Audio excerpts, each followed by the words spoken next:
कभी जिन हाथों ने एक दूसरे की हथेली थाम कर वक्त से जिद की थी कि साथ रहेंगे, चाहे हालात जैसे भी हों।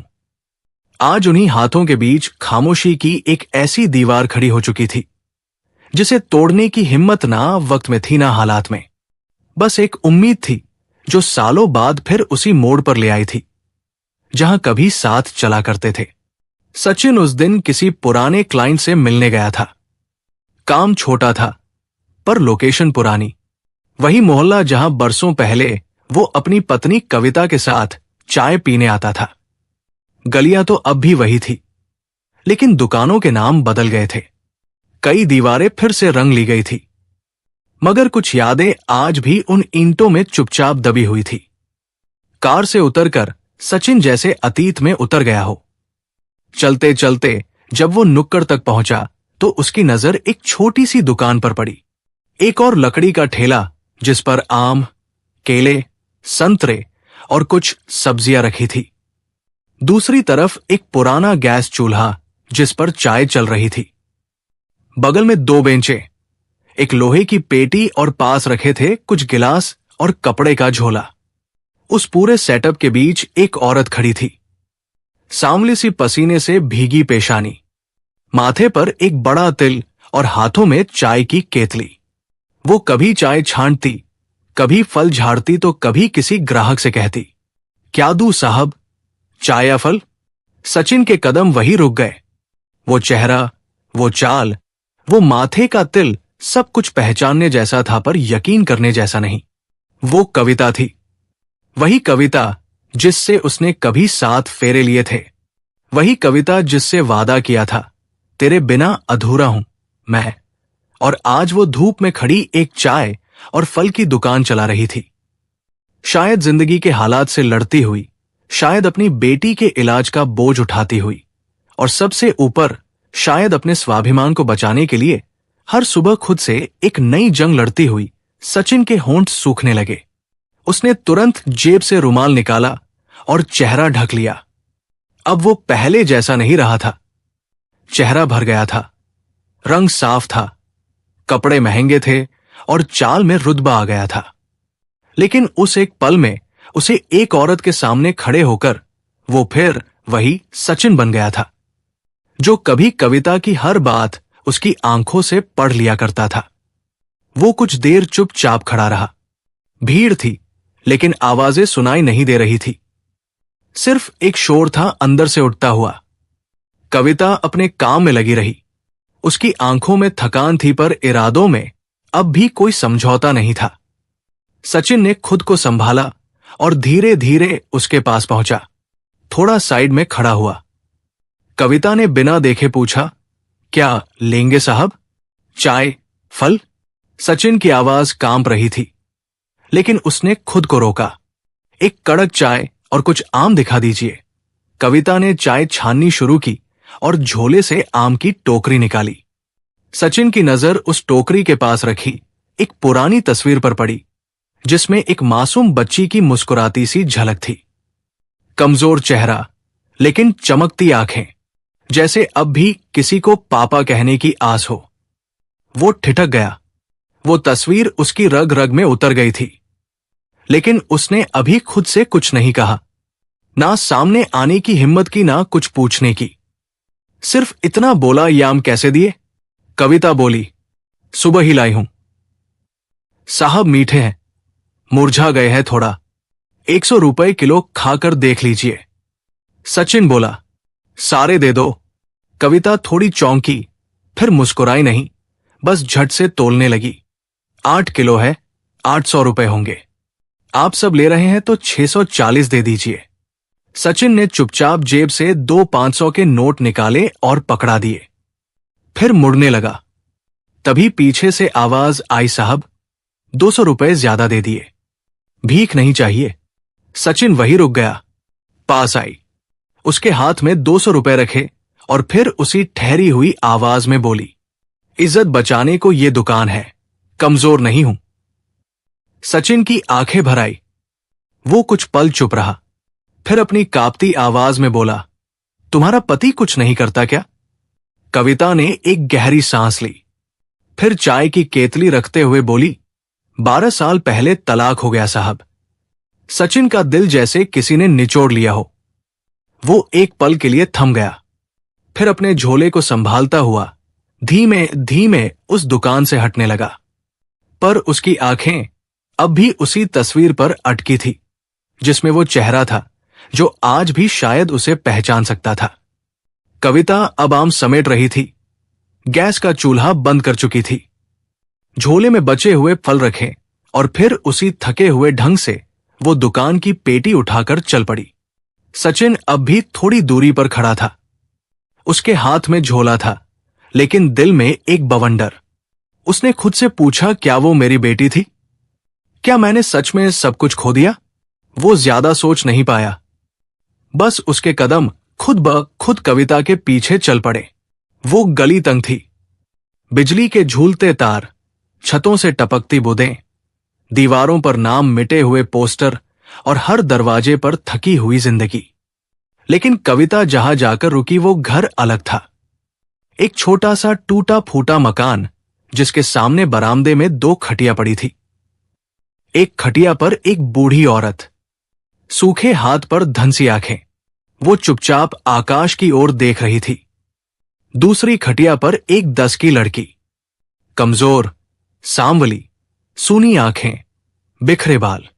एक खिलौना उसके पास रखा था, लेकिन वो उसे छू भी नहीं रही थी। सचिन वहीं रुक गया। कविता ने घर का दरवाजा खोला, बोझ उतारा और भीतर चली गई। पर सचिन की निगाह उस बच्ची पर अटक गई थी। वो बच्ची जो बस खटिया पर लेटी थी, ना हिल रही थी, ना किसी से कुछ कह रही थी। वो महिमा थी, उसकी अपनी बेटी। अब कोई तस्वीर नहीं, अब कोई झलक नहीं, अब सच सामने था। सचिन ने धीरे से एक कदम बढ़ाया, लेकिन उसके सीने में कुछ कसने लगा। उसकी बेटी इतनी कमजोर, इतनी चुप। उसे याद आया वो दिन जब महिमा 1 साल की थी और उसकी गोद से उतरने का नाम नहीं लेती थी। आज वो खटिया पर अकेली पड़ी थी और लगता था जैसे जिंदगी से भी नाराज हो। वो और पास नहीं जा सका, बस दीवार के साए में खड़ा होकर देखता रहा। उसकी आंखें भर आई और दिल से सिर्फ एक ख्याल निकला, इतनी मासूम जान मेरी गलती क्यों भुगत रही है? तभी अंदर से कविता बाहर आई। वो एक गिलास में पानी लेकर आई थी और जैसे ही उसकी नजर सचिन पर पड़ी, वो थोड़ी देर के लिए ठहर गई, फिर बिना कुछ कहे उसके पास आई। चेहरे पर न गुस्सा था न हैरानी, बस एक थकी हुई लेकिन स्थिर आवाज यहां तक आ ही गए। सचिन कुछ बोल नहीं पाया, उसने बस आंखें झुका ली। कविता ने महिमा की ओर देखा, फिर वापस सचिन की आंखों में झांकते हुए बोली, अब देख भी लिया, अब शायद समझ भी आ गया होगा कि अकेले कितना मुश्किल होता है सब कुछ उठाना। सचिन की आवाज कांप रही थी। ये महिमा है ना? कविता की आंखों में नमी आ गई, लेकिन उसने कोई इल्जाम नहीं लगाया। हाँ, ये वही है जो कभी तुम्हें पापा कहती थी और अब सिर्फ बीमार पड़ी रहती है। सचिन के होंठ कांप गए। उसने खुद को बामुश्किल संभाला, फिर धीमे से बोला, मुझे नहीं पता था कि चीज इतनी। कविता ने बात बीच में ही काट दी। पता होता तो क्या करते? सचिन चुप हो गया। उसने महिमा की ओर देखा जो अब भी वही थी, उसी खटिया पर।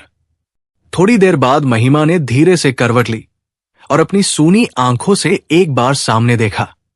वो नजरें सचिन से मिली। सचिन घबरा गया, झट से पीछे हो गया, जैसे किसी गुनाह में पकड़ा गया हो। पर महिमा ने कुछ नहीं कहा। वो सिर्फ देख रही थी, जैसे कोई भूली हुई पहचान याद करने की कोशिश कर रही हो। और उसी पल कविता ने कहा, अब अगर वाकई कुछ करना चाहते हो तो एक बार सीधे उसके सामने जाकर खड़े हो जाओ। ना भूत की तरह, ना छुप कर, बस एक बार। बाप बनकर सचिन कुछ नहीं बोला, बस दीवार से पीठ लगाकर खड़ा रह गया।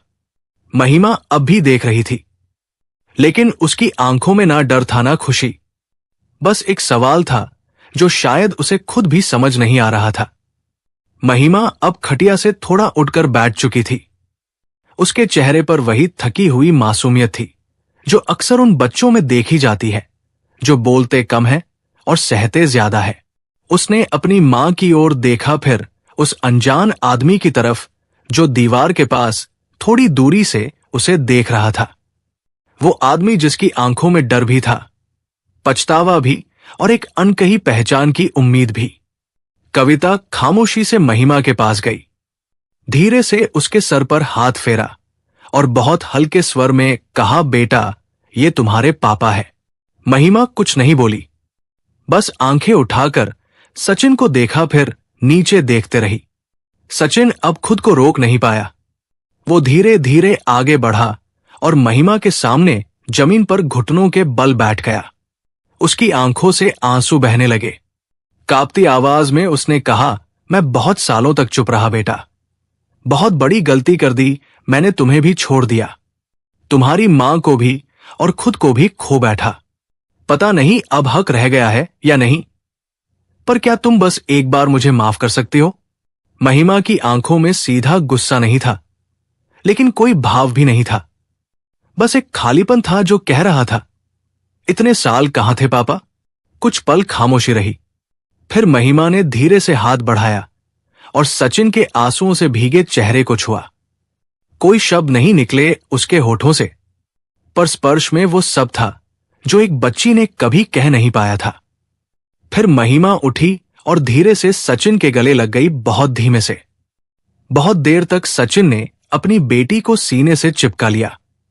वो रो रहा था, पर अब उसकी रुलाई में कमजोरी नहीं थी, बल्कि वो पीड़ा थी जो सालों से उसकी आत्मा में बंद थी। कविता पास ही खड़ी थी, उसकी आंखें भीग चुकी थी। वो कुछ नहीं बोली, बस महिमा के सर पर हाथ रख दिया। कुछ देर बाद महिमा फिर से खटिया पर लेट गई थी। धीरे से करवट लेकर दीवार की ओर मुंह कर लिया। शायद उसकी आंखें बंद थी, या शायद वो अब भी उस स्पर्श को अपने सीने में समेट रही थी। सचिन वही जमीन पर बैठा था, चुप निशब्द।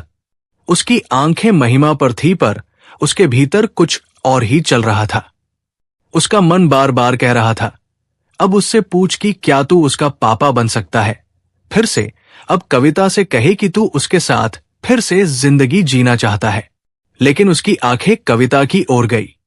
वो अब भी खामोश खड़ी थी, ना कोई इशारा, ना कोई रोक। बस वही पुरानी थकावट थी उसकी पलकों में, जिसे किसी सफाई की जरूरत नहीं थी। सचिन ने चुपचाप अपनी हथेलियां जमीन पर रखी, धीरे से खुद को उठाया और फिर एक बार महिमा की ओर देखा। उसने चाहा कि कुछ बोले, पर होठों तक आए शब्द दिल के दर्द में डूबकर फिर लौट गए। वो मुड़ा, एक कदम चला, फिर रुका, जैसे दिल पीछे खींच रहा हो, लेकिन जुबान कह रही थी अभी नहीं। उसने बिना कोई आवाज किए गली से बाहर कदम रख दिए। ना दरवाजा खटका, ना अलविदा कहा, बस चल पड़ा, जैसे कोई हार कर नहीं, बल्कि किसी वक्त का कर्ज चुकाने, फिर से लौटने का वादा लेकर गया हो। गाड़ी के पास पहुंचा, दरवाजा खोला, लेकिन बैठने से पहले आसमान की ओर देखा। सूना सूना आकाश, शांत हवा और बहुत गहराई से उठती एक आवाज, तू लौटेगा ना? रात भर सचिन सो नहीं सका। करवटें बदलते हुए उसकी आंखों के आगे बस एक ही तस्वीर घूमती रही, महिमा का चेहरा। वो नजरें जो कुछ नहीं बोली और सब कुछ कह गई। उसने तकिए पर सिर रखा, लेकिन नींद जैसे सिर्फ उसे बेटी के पास चली गई थी, जिससे मिलने में उसे 9 साल लग गए थे। उसने खुद से कहा, मैं आज सिर्फ देख कर लौट आया हूं, लेकिन अब देखना बाकी है वो प्यार, वो साथ और वो समाज जो एक बेटी को सबसे पहले उसके पापा से मिलना चाहिए। रात नींद में नहीं, बस आंखों में बीती थी। सचिन पलंग पर पड़ा रहा, करवटें बदलता रहा और बार बार वही एक पल याद आता रहा, महिमा का। वो चुपचाप गले लगना और कविता की वो शांत निगाहें, जिसमें सवाल भी थे और शायद जवाब भी। सुबह होते होते वो उठ खड़ा हुआ, पर उसके कदमों में अब डर नहीं था, बल्कि एक संकल्प था। वो सीधा उस कोने वाली दुकान पर गया जहां से वो कभी कविता के लिए चूड़ियां खरीदा करता था। आज पहली बार उसके हाथ कांप नहीं रहे थे, बल्कि उसके चेहरे पर वही ठहराव था जो किसी ने वक्त से बहुत कुछ सीखने के बाद पाया हो। उसने एक छोटा सा पैकेट बनवाया जिसमें थी कुछ रंगीन चूड़ियां, एक जोड़ी बालियां और एक सिंपल सा मंगलसूत्र। कुछ कीमती नहीं, लेकिन हर चीज में एक अधूरे रिश्ते की भरपाई छुपी थी। वो वहां से सीधा किराने की दुकान गया। दूध, फल, दवाइयां, बिस्कुट, कुछ किताबें और एक छोटी सी डॉल, सब कुछ वो अपने हाथों से पैक करवाता रहा। वो नहीं चाहता था कि आज फिर कोई बच्ची उसे सिर्फ एक गले लगाने वाले अजनबी की तरह देखे। आज वो पूरी तरह पापा बनकर जाना चाहता था। दोपहर ढलने लगी थी। गर्मी भी कुछ कम हो गई थी। सचिन ने कार का डिक्की बंद की और उसी गली की तरफ बढ़ गया जहां कल उसकी जिंदगी का सबसे गहरा आईना उसे मिला था। गली अब भी वैसी ही थी। टपकती टंकियां, तंग दरवाजे और हर चौखट पर वही थकी हुई जिंदगी। लेकिन आज सचिन का चलना अलग था। कल उसके कदम कांप रहे थे, आज उसकी चाल में भरोसा था। कविता का घर नजदीक आने लगा और दूर से ही उसे महिमा खटिया पर बैठी दिखी। आज वो लेट नहीं थी। बैठकर कोई पुरानी कॉपी में कुछ लिख रही थी। उसके पास वही खिलौना राखी थी जिसे शायद सालों से किसी ने छुआ भी नहीं था। सचिन रुक गया। उसने एक गहरी सांस ली और फिर धीरे धीरे उसे घर की ओर बढ़ा जिसे उसने खुद से कभी बहुत दूर कर दिया था। महिमा ने उसे देखा और इस बार उसके चेहरे पर वो अजनबियत नहीं थी। वो थोड़ी चौंकी जरूर, पर आंखों में एक हल्की चमक थी। पापा, उसने धीमे से कहा। सचिन रुक नहीं सका। उसने झट से अपनी बाहें फैलाएं और महिमा दौड़कर उसके गले लग गई। इस बार वो लिपटने में नहीं हिचकी, जैसे अब भरोसा हो गया हो कि ये गले लगना बस एक पल की चीज नहीं, अब ये रोज का होगा। वो उसे गोद में उठाए भीतर पहुंचा। कविता दरवाजे पर खड़ी थी। वो उसे देख रही थी। ना मुस्कान थी ना सवाल, बस इंतजार का सन्नाटा था उसकी आंखों में। सचिन ने महिमा को खटिया पर बैठाया, फिर डिक्की से लाया थैला खोला। दवाइयां, दूध, किताबें, फल, खिलौने, सब कुछ निकालकर एक एक करके सामने रख दिया और फिर जेब से वो छोटा पैकेट निकाला और कविता की तरफ बढ़ा दिया। ये तुम्हारे लिए है, उसने धीरे से कहा। कविता कुछ पल उसे देखती रही, फिर पैकेट खोला और चूड़ियों के बीच रखा हुआ मंगलसूत्र देखकर चौंक गई। उसकी आंखें भीग गई।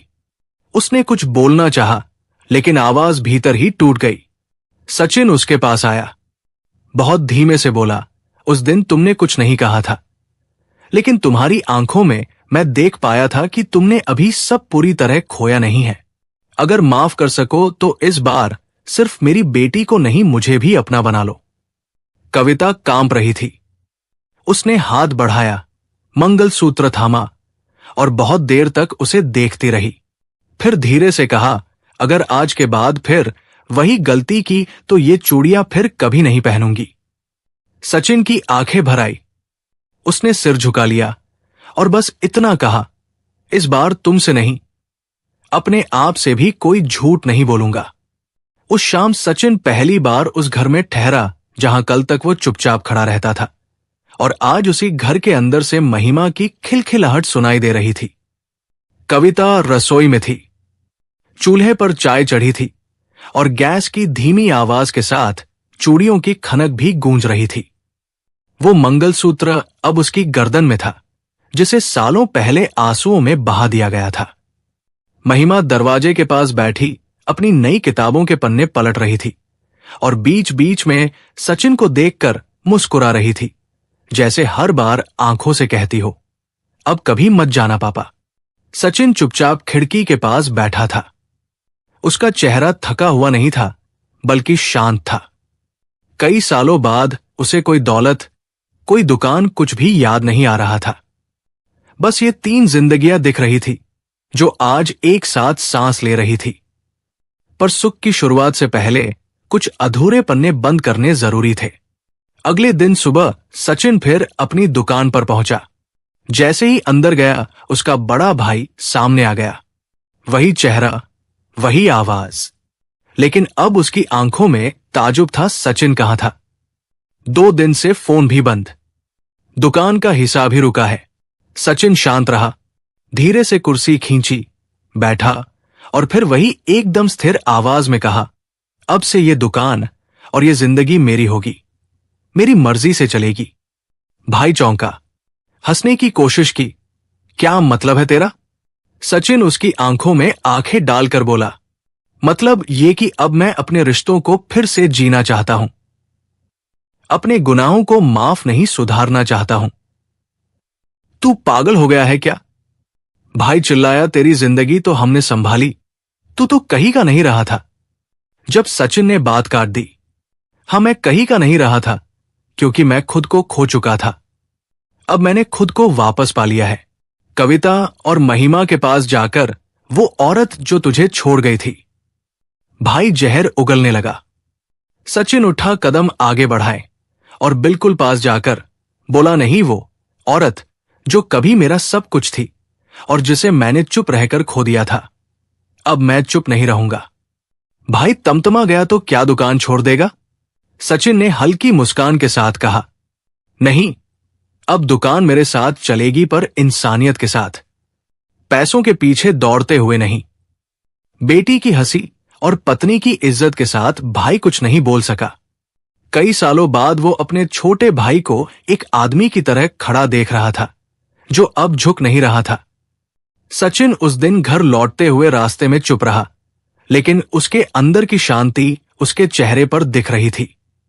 उसने फल लिए, दवाई ली और 2 नए स्कूल बैग भी खरीदे, और फिर कविता के घर पहुंचा तो कविता दरवाजे पर खड़ी थी, जैसे इंतजार कर रही हो। सचिन ने झोले रखे महिमा को आवाज दी और चुपचाप बोला, अब कोई तुम्हें हमसे अलग नहीं कर पाएगा। महिमा दौड़कर आई और उसकी कमर से लिपट गई। कविता पीछे से आई और उसका हाथ अपने हाथ में ले लिया। तीनों चुप थे, लेकिन उस खामोशी में अब कोई दर्द नहीं था। कहानी यहीं समाप्त नहीं होती है, बल्कि यहीं से एक नई शुरुआत होती है, जहां बिखरे हुए रिश्ते फिर से एक कमरे में सांस लेने लगे और एक टूट चुका इंसान फिर से एक पिता, एक पति और सबसे पहले एक इंसान बन गया। दोस्तों, कभी कभी हम चुप रहकर उन बातों को होने देते हैं जो रिश्तों को भीतर से तोड़ देती है, पर जब वक्त दूसरा मौका दे तो वो सजा देने नहीं आता, बल्कि आईना लेकर आता है, जिसमें हम देख सके कि हमने कितना कुछ खो दिया। अब आप सभी से एक सवाल, क्या आपने भी कभी किसी अपने को सिर्फ इसलिए खो दिया क्योंकि आप घरवालों के कारण बोल नहीं पाए या वक्त रहते साथ नहीं दे पाए? नीचे कमेंट में जरूर बताइए, क्या आप आज भी किसी के लौटने का इंतजार कर रहे हैं? और अगर ये कहानी आपके दिल तक पहुंची हो तो वीडियो को लाइक करें, हमारे चैनल ज्ञानी धाम को सब्सक्राइब करें और इसे अपने दोस्तों तक और शेयर करें। मिलते हैं एक नई सच्ची भावुक कहानी के साथ। तब तक अपनों का ख्याल रखें, रिश्तों की कीमत समझें। जय हिंद, जय भारत। आप सभी का बहुत बहुत धन्यवाद।